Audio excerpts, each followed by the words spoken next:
welcome to Story Focus. Here, stories come to life. We journey through captivating tales together. Whether you're here to relax, learn, or escape into another world, there's a story waiting for you. Let's dive in.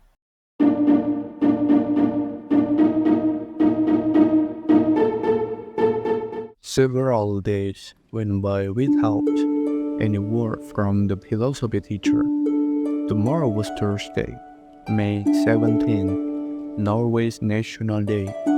School would be closed on the 18th as well. As they walked home after school, Joanna suddenly exclaimed, "Let's go camping."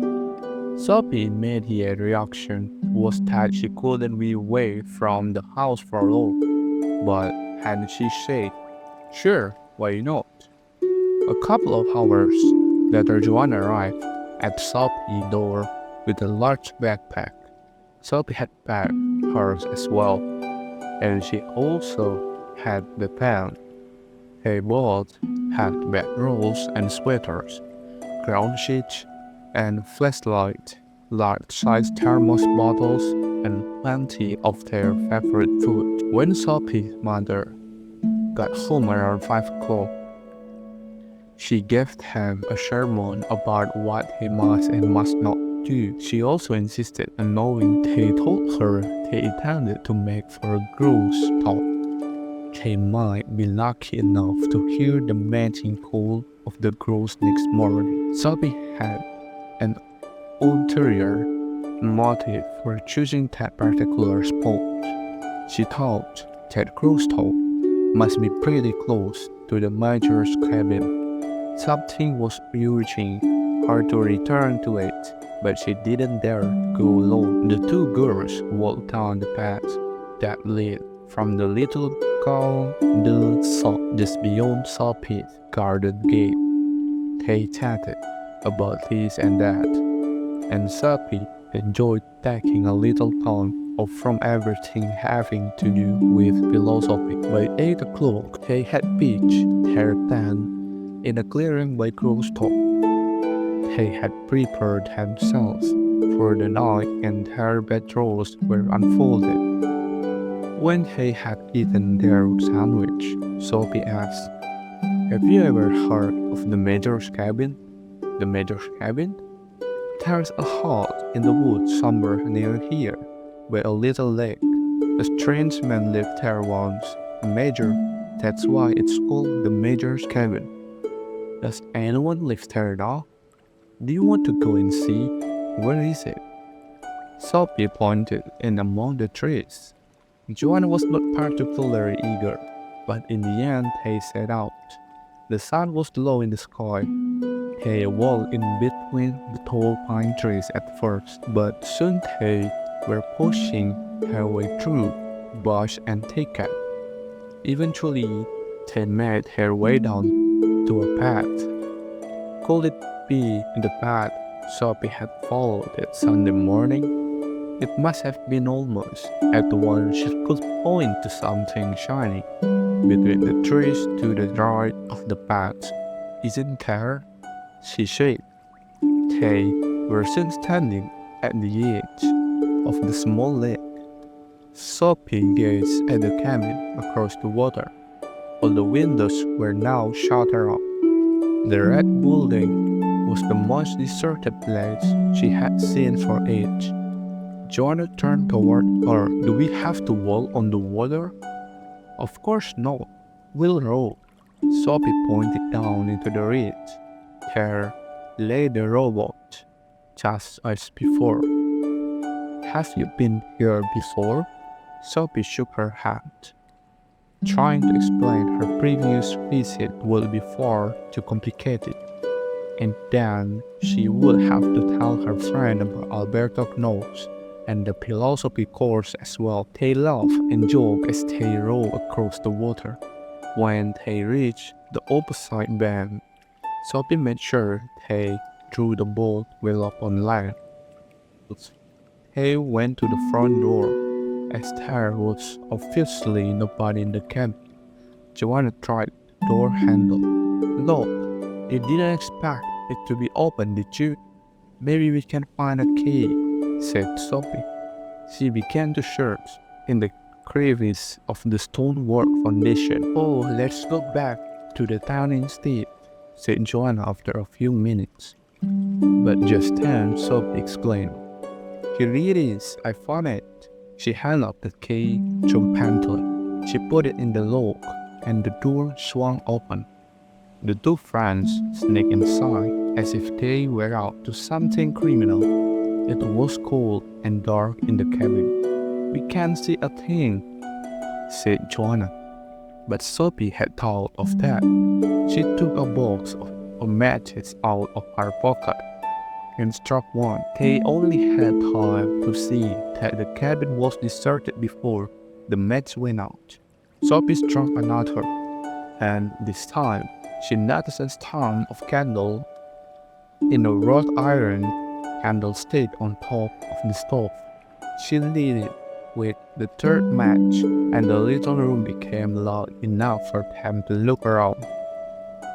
"Isn't it odd that such a small candle can light up so much darkness?" said Sophie. Her friends nodded. "But somewhere the light disappears into the dark," Sophie went on. "Actually, darkness has no existence of its own. It's only a lack of light." Joanna cipher. "That's creepy. Come on, let's go." "Not before we've looked in the mirror." Sophie pointed to the brass mirror hanging above the chest of drawers just as before. "That's really pretty," said Joanna. "But it's a magic mirror. Mirror, mirror on the wall. Who is the fairest of them all?" "I'm not kidding, Joanna.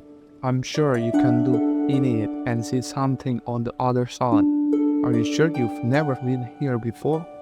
And why is it so amusing to scare me all the time?" Sophie could not answer that one. "Sorry." Now it was Joanna who suddenly discovered something lying on the floor in the corner. It was a small box. Joanna picked it up. "Postcards," she said. Sophie gasped. "Don't touch them. Do you hear? Don't you dare touch them," Joanna told. She threw the box down as if she had burned herself. The postcards were strewn all over the floor. The next second she began to laugh. "They're only postcards." Joanna sat down on the floor and started to pick them up. After a while, Sophie sat down beside her. "Lebanon, Lebanon, Lebanon. They are all postmarked in Lebanon," Joanna discovered. "I know," said Sophie. Joanna sat bolt upright and looked Sophie in the eye. "So you have been here before?" "Yes, I guess I have." It suddenly struck her that it would have been a whole lot easier if she had just admitted she had been here before. It couldn't do any harm if she let her friend know on the mysterious things she had experienced during the last few days. "I didn't want to tell you before we were here." Joanna began to read the cards. "They are all addressed to someone called Hilda Moller-Knott." Sophie had not touched the cards yet. "What address?" Joanna read. "Hilda Moller-Knott, Alberto Knopf, Lillesand, Norway." Sophie breathed a sigh of relief. She was afraid they would say ceased reports Sophie Amundsen. She began to inspect them more closely. April 28, May 4, May 6, May 9. He reached them a few days ago, but there's something else. All the postmarks are Norwegian. Look at that. Even by thought the stamps are Norwegian too. I think that's the way they do it. They have to be sure of nature, so they have their own Norwegian post office down there. But how do they get a mail home? The Air Force, probably. Sophie put the candlestick on the floor, and the two friends began to read the cards. Joanna arranged them in chronological order and read the first card. "Dear Hilda, I can't wait to come home to Lillesand. I expect to at Jeffrey Airport early evening on the summer eve. I will much rather have arrived in time for your 15th birthday, but I am under military command, of course.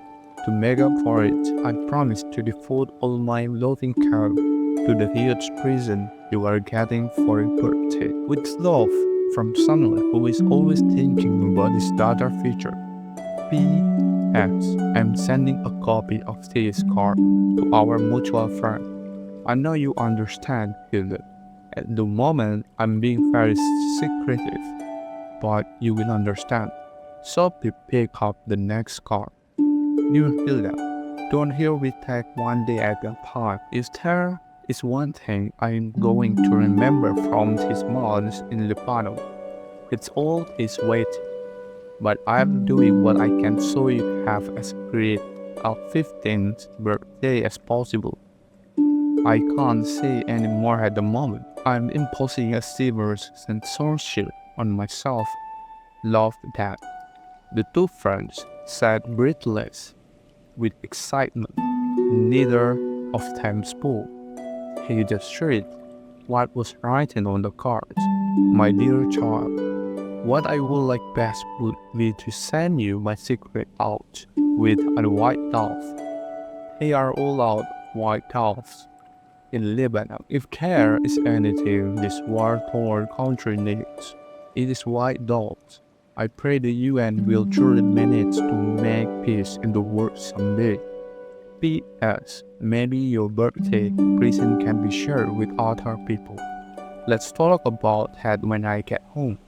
But you still have no idea what I'm talking about, right? Love from someone who has plenty of time to think for the both of us. When he had read 6 cards, there was only one left. It read, Dear Hilde, I am now so bursting with all his secrets for your birthday that I have to stop myself several times a day from calling home and blowing the whole thing.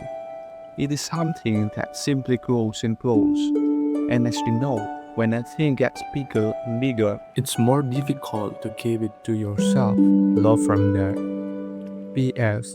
Someday you will meet a girl called Sophie to give you both a chance to get to know more about each other before you meet.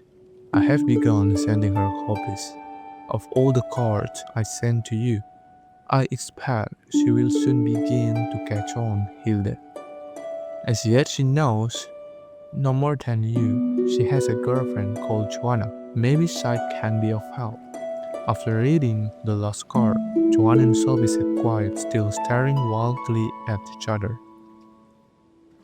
Joanna was holding Sophie's wrist in a tight grip. I am scared, she said. So am I. When was the last card stamped? Sophie looked again at the card. May 16, she said. That's today, can't be, cried Joanna almost angrily. He examined the postmark carefully, but there was no mistaking it. 051690. It's impossible, insisted Joanna, and I can't imagine who could have written it. It must be someone who knows us, but how could they know we will come here on this particular day? Joanna was by far the more scared of the two. The business with Hilda and her father was nothing news to Sophie. I think it has something to do with the brass mirror. Joanna jumped again. You don't actually think the cards come fluttering out of the mirror the minute they are stamped in Lebanon? Do you have a better explanation? No. Sophie got to her feet and held the candle up in front of the two portraits on the wall. Joanna came over and peered at the picture, briskly and jerkily. What does that mean? I have no idea. The candle was almost burned down. Let's go, said Joanna. Come on, we must just take the mirror with us. Sophie reached up and unhooked the large brass mirror from the wall above the chest of drawers. Joanna tried to stop her, but Sophie would not let her. When they got outside, it was as dark as a May night can get. There was enough light in the sky from the clear outlines of bushes and trees to be visible. The small lake lay like a reflection of the sky above it. The two girls rowed pensively across to the other side. Neither of them spoke much on the way back to the tent, but each knew that the other was thinking intensely about what they had seen. Now and then, a frightened bird would start up, and a couple of times they heard the hooting of an owl. As soon as they reached the tent, they crawled into their bedrolls. Joanna refused to have the mirrors inside the tent. Before they fell asleep, they agreed that it was scary enough, knowing it was just outside the tent flap. Sophie had also taken the postcard and put them in one of the pockets of her backpack. They woke early next morning. Sophie was up first. She put her boots on and went outside the tent. There lay the large mirror in the grass, covered with dew. Sophie wiped the dew off with her sweater and gazed down at her own reflection. It was as if she was looking down and up at herself at the same time. Luckily, she found no early morning postcard from Lebanon hidden behind the tent arrangement. Morning mist was drifting slowly into little waves. Cotton. Small birds were chirping energetically, but Sophie could neither see nor hear any growls. The girls put on extra sweaters and ate their breakfast outside the tent. Their conversation soon turned to the major's cabin and the mysterious cards. After breakfast, they folded up the tent and set off for home. Sophie carried the large mirror under her arm. From time to time, she had to rest. Joanna refused to touch it. As they approached these outskirts of the town, they heard a few sporadic shots.